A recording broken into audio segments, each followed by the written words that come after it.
two, three.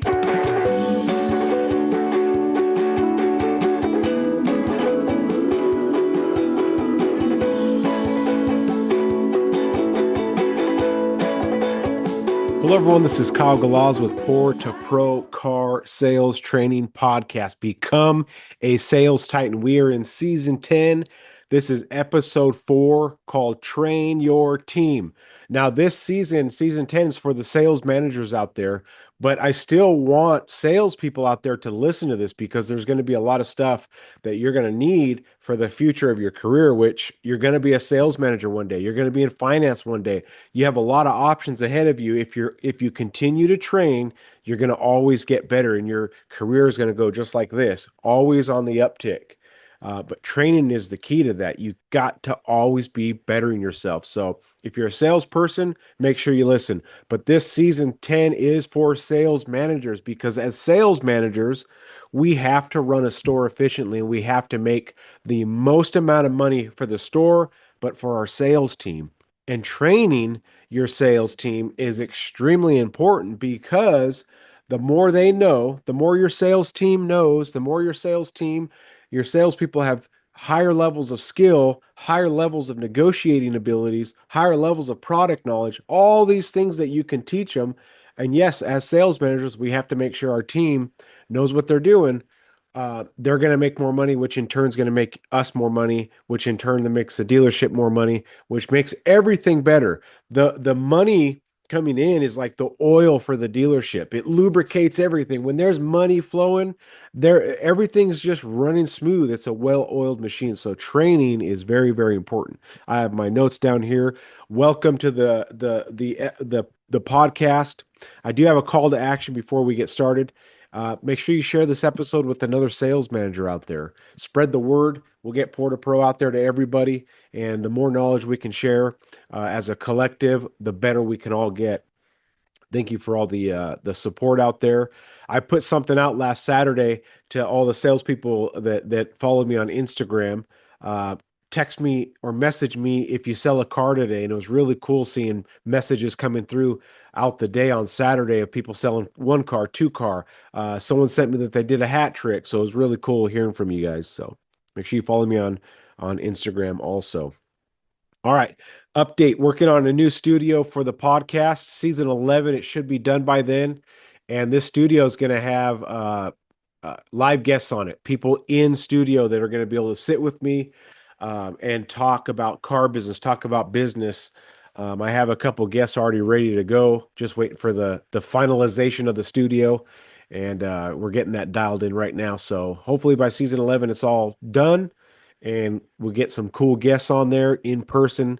It's awesome doing the Zoom calls with the one-on-one sessions, but in person is going to be great because I'm going to have someone right there talking with me. I hope you guys enjoyed the last episode, the Australia edition, which was season 10, episode 3, talking about under allowance. All right, let's get into this episode. Train your team. So the first thing you want to do as a sales manager is make sure you're trained, right? The fact that you're listening to this exact episode and you're looking me eye to eye right now on your screen, if you're watching the video version, is make sure you're trained up as a sales manager because we don't want to give our salespeople information or closes or techniques that don't actually work in the real world. I watch a lot of videos online for sales managers, closers, finance, salesmen, and I see what they're presenting as what would work in real life, and some of it works and some of it's terrible. But unless you're out there trying, attempting things and trying new things, you'll never know what works or doesn't. Another thing as a sales manager is we can't get rusty and crusty. We have to be continually engaging, not just with our sales staff, but with the customers. A lot of sales managers out there, finance managers, they get used to sitting in their chair and just directing a sale. But those sales managers can get rusty and crusty. And then you go to load the lips of the salesperson, hey, say this, but you haven't done that in so long that maybe your verbiages are out of date, or maybe your verbiages aren't as good as they used to be, or not on point. And so now we're training our sales team with bad information, with techniques that don't work. So, as sales managers, finance managers, GMs, GSMs, and salespeople, we have to make sure we're training too. Because if you want to train a team of salespeople, we have to know what the heck we're talking about. And we, as sales managers, have to have gone through the trenches. We have to know what works and doesn't.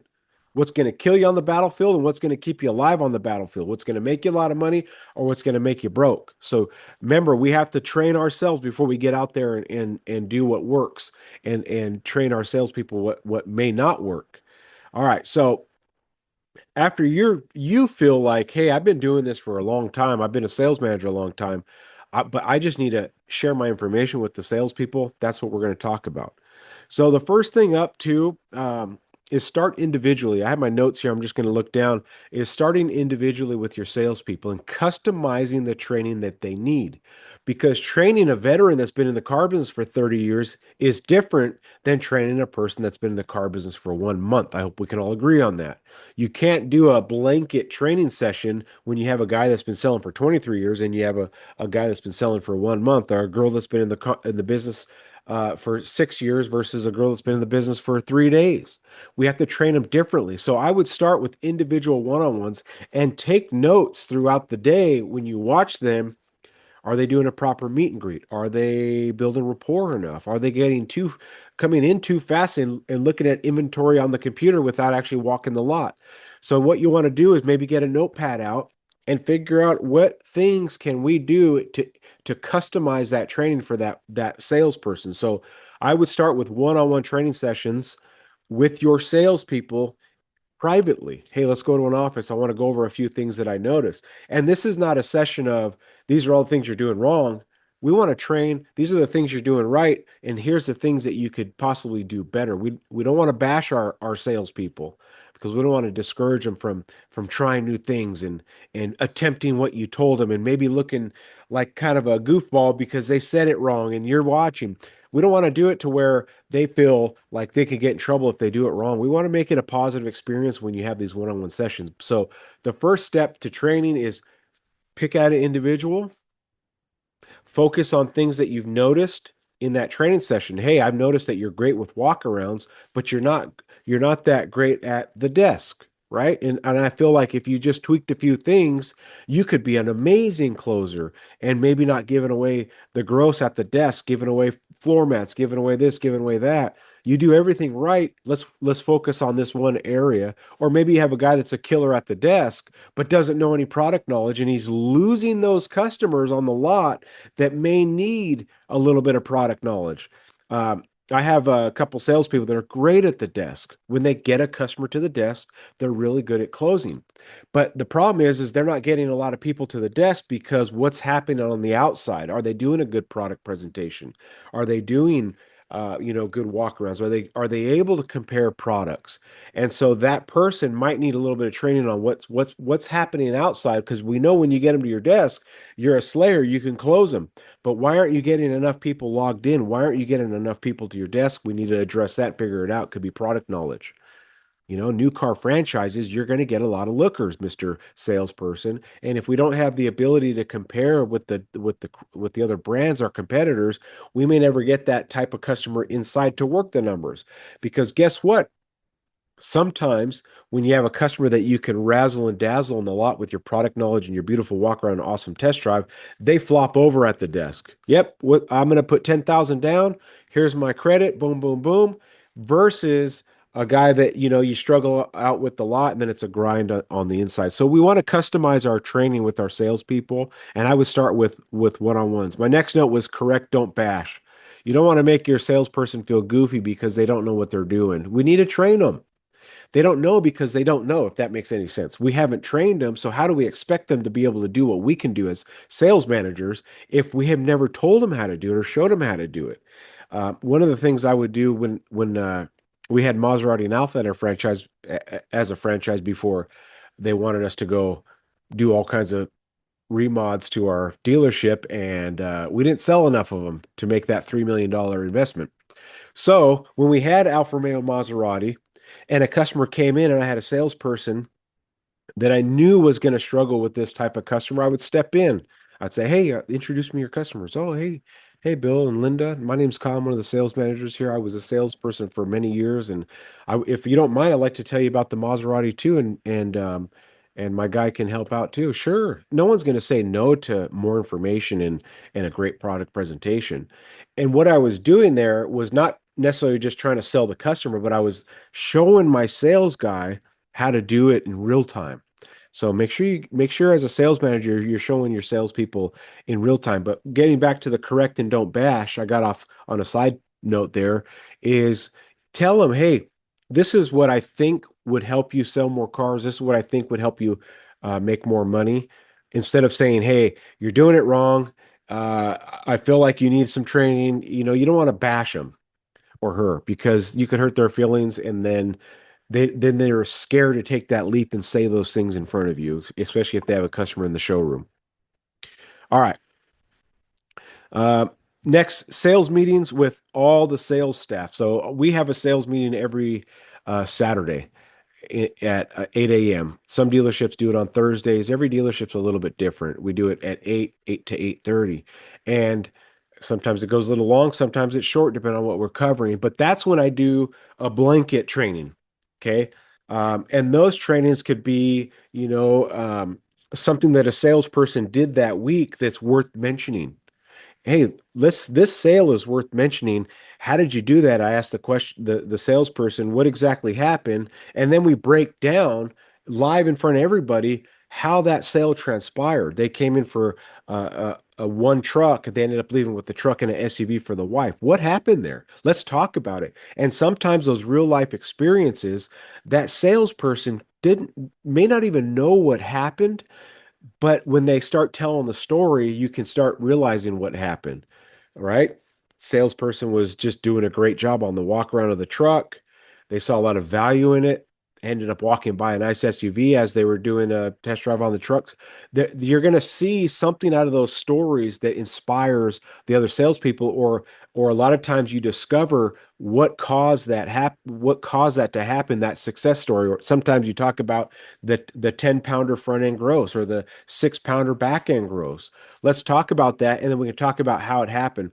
That can be some of the sales training for a Saturday, or you can go over phone calls that a salesperson made. They set all these appointments this week.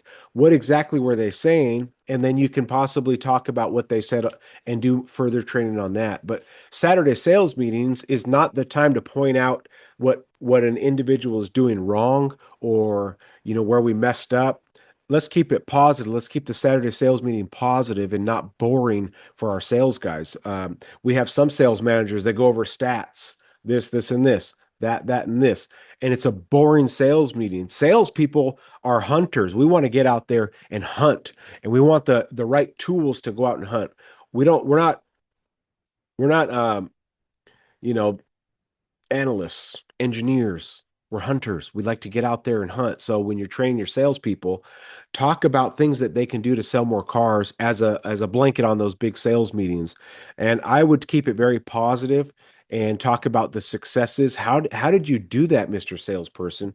Let them talk, because a lot of times the collective brain of 20 salespeople has more information than a sales manager that's been in the business 30 years. You have 20 individuals that have skills and talents.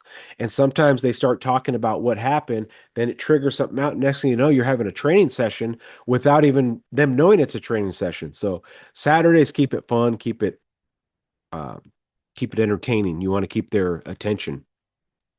All right, things that you can talk about. One of them is walkarounds. So walkarounds was one of my greatest things that I learned how to do product and presentations with myself and a customer when I was young in the career. I learned how to do a walk around.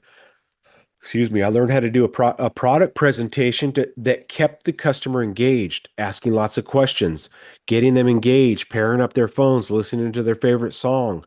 It's been a long time since I've done a full-on walk around with the customer, where I was involved and did the test drive. It's been years, but I won't let that information go in me. And if I was put on the spot right now today with the customer, I would be able to do a walk around, because I don't want to ever lose that knowledge, because guess what? We have to be able to train our sales guys with walk arounds. But walk around competitions. Salespeople don't really like the idea of a competition, but iron sharpens iron. I can still remember some things that salespeople said 15 years ago in their walkarounds when we were in a competition that I still have fun using today. And one of them was a salesperson by the name of Carlos said, and this truck has a flux capacitor. And I thought it was so funny that he said flux capacitor in his walk around as a joke, right? And I use that throughout my career just to make the customer laugh. It travels through time, the 88 miles an hour, the gigawatts, all that stuff, get customer laugh. Customers laughing when they're smiling and laughing, it's some of the best times and easiest closes when you can get them laughing. So, having fun with that. But there's lots of little things I learned throughout those walk around competitions from the other salespeople. So having those competitions is not a bad thing. Throw out some spiffs for first, second, and third, right? If you have a full store competition, first place gets 500, second place gets 250, third place gets 150. Throw out some cash if you want to inspire.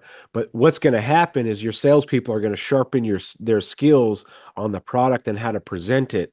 And yes, a walk around competition versus a customer in house, you're going to present it differently. That's not the point of it. The point of it is to gather the knowledge and be able to talk about it and explain what it does. Remember the feature action benefit. So show your salesperson how to do a walk around. Even if you're a little rusty at it, you can tell your salesperson, it's been a long time since I've done a walk around, but I want to show you the gist of it and how to do it. Because walk arounds are so important because guess what? People aren't doing it anymore. Salespeople aren't doing it, and that could be the differentiator between your salespeople and the competition salespeople. Okay. Role playing. Role playing is so important because role playing creates confidence. Role playing with objections, role playing with product questions, role playing with competitive comparisons. Excuse me. It's my day off. You can tell I'm a little sleepy. I work a lot of hours, but I love doing the podcast. And I have some coffee and I'm still tired. What's wrong with me? Hold on. Let me take a sip. There we go. Objections. So what you can do with your salesperson, throw objections at them. Do this on a one-on-one in your office. Shut the door and say, "Hey, let's spend 10 minutes doing objections. I don't like the color." See what your salesperson says. Salesperson does the next objection. Uh, I was looking for a shorter bed. Now it's your turn. And come up with different, and it's going to be funny because sometimes you're going to get stumped. I don't like the color. Well, you don't see a lot of the color from the inside, right? That was something that I was taught a long time ago. It never really worked for me, but I would still say it just to get a laugh. I was looking for a lighter color, not a darker color, right? I was looking for this and throw those objections back and forth. Payment's too high. Well, what do you mean it's too high? Is it too high for your budget? Is it too high versus the competition you've seen? Is it too high for what you think you should pay for this vehicle? Right? Remember, questions help you. But have those one-on-one sessions where you can throw back and forth some objections, those role play. They're invaluable. Role playing is invaluable. And if you can get you and your salesperson to do that, eventually they're going to like it. They're going to start doing it with the other salespeople. And I challenge you to do that with your salespeople because remember, iron sharpens iron. If you want to be the best at your dealership, you have to be active. All right.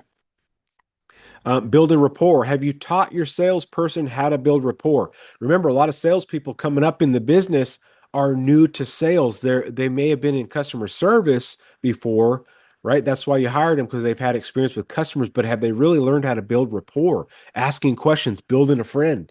So we have to be able to teach our salespeople how to build rapport.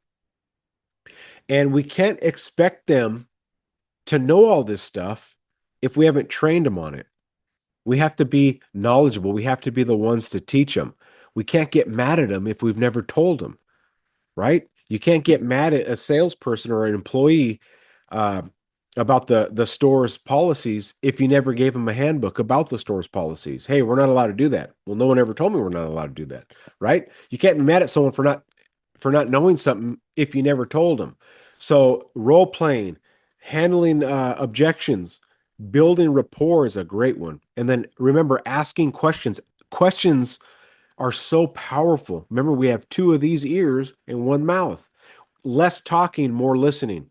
And when you ask questions, that build rapport. Ask questions about what they're looking for. Ask questions about what they're going to be using the vehicle for. Ask questions about how many people will be in the vehicle. Ask questions about, are they towing? Ask questions, is it business or personal? All these questions start building value with your customer that, hey, this guy actually cares what I'm using this vehicle for. And that also builds repair, but it also builds trust. So asking questions, and then product comparisons.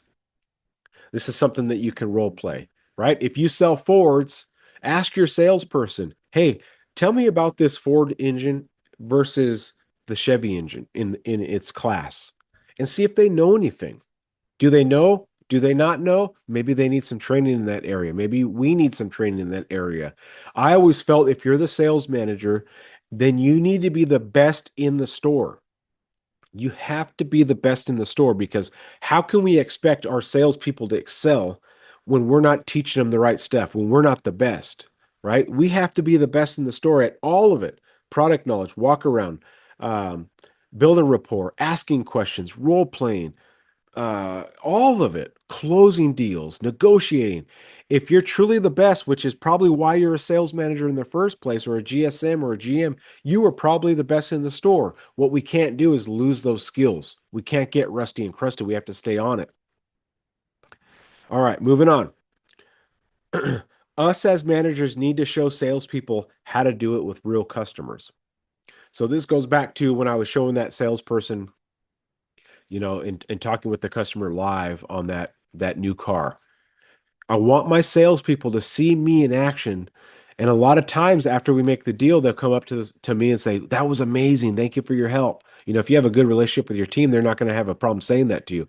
Wow, Kyle helped me close. And word spreads around the dealership that if they're in trouble, you go get Kyle, you go get this guy at the dealership, because no matter what, if I can get a customer in the showroom and Kyle gets to talk to him, I'm selling a car, right? Unless the customer is too buried, has bad credit, can't buy, whatever it is, it's not going to be because of our dealership, me, or the manager. It's going to be because the customer can't buy. Okay, so we have to stack the odds in our favor by being the best in the business. But showing your salespeople in real time is getting off your desk. Don't just load your salesperson's lips, because they may go back and say the right words, but not in the right way. They're not convincing enough. They don't have the confidence. So yes, they're saying the things you told them. Go say this. I want you to say this. But are they saying it in a convincing way with that confidence? Maybe not. So get out there, go close some deals in front of your salespeople. Don't isolate the customer away from your salespeople. Let them listen, because that confidence that you speak with is going to end up being in their mouth, in their verbiage, in their system, in their body. And then when you tell them, hey, go use this close, the 3M close, go use the credit, the rebuild close, go do the payment close, go do the whatever close, right? Refinance close. I'll go out there and close them. They're going to know exactly what to say, but they're also going to know how to say it. So make sure you get in front of your salespeople and get in front of customers to build that confidence. All right. Let's see here. Don't just load their lips. We got that. So here's how the store elevates. The entire store elevates when everyone is on the same page. So training your team brings everyone up, right? The water rising raises all ships. Is that what it's called? The terminology. You can't just have one or two killers in your sales staff and expect your store to thrive, right? You got one or two guys that can sell 20. You got one or two guys that are averaging 15. You got one or two guys that are at 12. And then the rest of your store is at 3 to 8. That's not how you drive a successful store. The way you drive a successful store is everyone is hitting 10, 15 plus. Then you got your outliers that are hitting the 20 to 30, but everyone has raised up. You're not going to have that two-car guy that's up and down. He sells 10 once in a while. He sells 8. He sells 2. He sells 5. That's not how you build a successful dealership. Everyone has to be elevated. And the only way everyone gets elevated is by knowing what the goal is for every store, having a baseline of how many sales you expect each salesperson to have. You can't, we don't allow 2 cars a month. We don't allow 5 cars a month. But it's not their fault. It's our fault that we're not training on how to get to that 10 cars a month. We need to train them. Once you've given them the knowledge on how to sell 10 cars a month and they start seeing those bigger checks, they don't want to sell 2 cars anymore. They want to sell more. So we have to bring the low guys up to 10 minimum, up to 12 minimum, and then those middle guys up to 15 to 20, and then those top tier guys to 20 and 30. And then that's how the whole store elevates. And then we have to make it a friendly competition. Does each salesperson know where they're at any given day of the month? Do they know where their goal's at? How many cars do they need from this point forward to hit their goal, hit the store goal, and get the team all together? Because if all of them are on the same page of training, the same page of where they need to be, the same page, hey, where are you at right now? It's the 15th of the month. How many cars do you have? Well, I have 8 cars. Where are you trying to be at the end of the month? I want to be at 18. Okay, you need to sell 10 more. There's 15 days in the month plus your days off. You need to sell one every other day. You need to sell one and a half every other day. You need to calculate it out, make sure everyone is on the same page. That's why those sales meetings are so important, because you can have a blanket discussion on where do we need to be? Where are you at? Where are you tracking? Don't just make the sales meeting about stats and leads and this and that. Make it fun, make it entertaining, make it educational, and bring your store to that next level. Because when every salesperson gets their little training sessions with you, their Saturday morning training sessions with everybody, those role playing sessions with you, those role playing sessions with each other. Do they even know the name of the new color that came out that's on that truck, that special blue? What's the name of that special blue color? Do they even know that name? All those little product things, they all add up. And the more information your salespeople have for that customer, the higher the trust level gets with the customer. Okay. Here's the last kind of section of this. You have to be better than your salespeople in all areas. You have to be better than them in closing, working deals, walkarounds. You have to be the best. You have to train. You have to be the source that they go to when they need help. You don't want to be the sales manager that can't close deals. You actually make it worse. I've had them. Anytime that sales manager got involved, my customer left. What? You're the manager. Why is it that when you get involved, my customer leaves? This other manager gets involved, we work out a deal. There's always a deal there somewhere. Be the sales manager that always finds a way to make a deal. Okay? I used to tell my salespeople this. I still do when it comes up. When they would say that they want my job, or they have fun saying, I'm going to come get your job, right? And it's all in good fun, but I would tell them this. I have it written down. When you can outclose me, outwork me, become more creative than me, learn how to make more money than me for the dealership, create better customer relationships with me, have more stability than me, create better interpersonal skills, right? Does everyone even like you? Because everyone likes me at the dealership. I'll gladly step aside. When you can outwork me and you're better than me and you have more skills than me, and people like you more and customers like you more, when you do all of that, I'll step aside. I will get out of your way. If you can make this dealership more money, more people like you, more skills, more creativity, all of it, take my job. But until then, I'm the sales manager. I'm going to lead this team. I'm going to train you guys. We're all going to make money together. We're all going to elevate to the top, because you can't be a sales titan if you don't have the training. And you certainly can't be a sales titan manager if you don't have the training. Same with finance. Do you want to be the sales finance titan? Then you have to train. You have to keep this sharp. You have to have the muscle memory in your mouth, your tongue, your voice. You have to be able to fire at any point, right? Are you a 4-cylinder, 8-cylinder, V10, W12, W16? Are you a Bugatti, or are you a 3-cylinder Geo Metro? What kind of manager are you? I'm passionate about it because I know that if I can translate some of this passion to you, Mr. Sales Manager, Mrs. Sales Manager, and we get that passion back in you, whether you're new or you've been a sales manager for many years, get the passion back, lead that team, train that team, but better yet, show the team how to do it. And when you can show your team how to be the best, right? And you invite them, hey, if you want my job, you're going to have to take it, right? If you want a promotion, you're going to have to take it. You want to go to the top, you want to go to finance, you got to take it. You have to be so convincing that if we don't put you in there, we're going to lose you. That's the kind of people that you want to train. They're so good that now you're scared to lose them, right? Not that you want to flick them out of there because they can't sell. You want to have a sales team that you're scared to lose, so you have to huddle them up. I love you guys and girls. Let's have a great Saturday. Let's sell some cars and make some money. Let's destroy today. Let's practice this. Let's work on that. Let's have a great week. Where are you at for your numbers, right? If you're dialed in as a sales manager, they're going to see it. You're going to get them inspired and they're going to become dialed in. And when that water rises, every boat floats to the top. They're going to make more money. You're going to make more money. The sales, the GSM, the owner, everyone makes more money. And that lubrication, that money that's flowing around the dealership makes everything smooth like butter. And a well-oiled machine is an amazing thing. Now, back to that last thing I was saying when people joke around about taking my job, I want your job. It's been 8+ years now. I've yet to meet the match, right? But as a sales manager, don't you want to be the best in your store? Don't you want to be the shining light? Don't you want to be that person that's like, man, I want to be like him. I want to be able to close like him. I want to be able to talk to customers like him or her, right? That's who you want to be. And the more you can inspire your sales team, the more cars your entire dealership is going to sell, and you're going to make more money, and you're going to have more fun, and you're going to make more babies, and you're going to sell more cars, and everyone wins. It's a win-win-win. So create some fun training, do those walk around competitions, get on those one-on-one role play sessions. Don't bash them, teach them. And we can't expect them to know something if we never told them about it. Get out there, have some fun. Make sure you guys share this episode, share the podcast with other salespeople, other sales managers.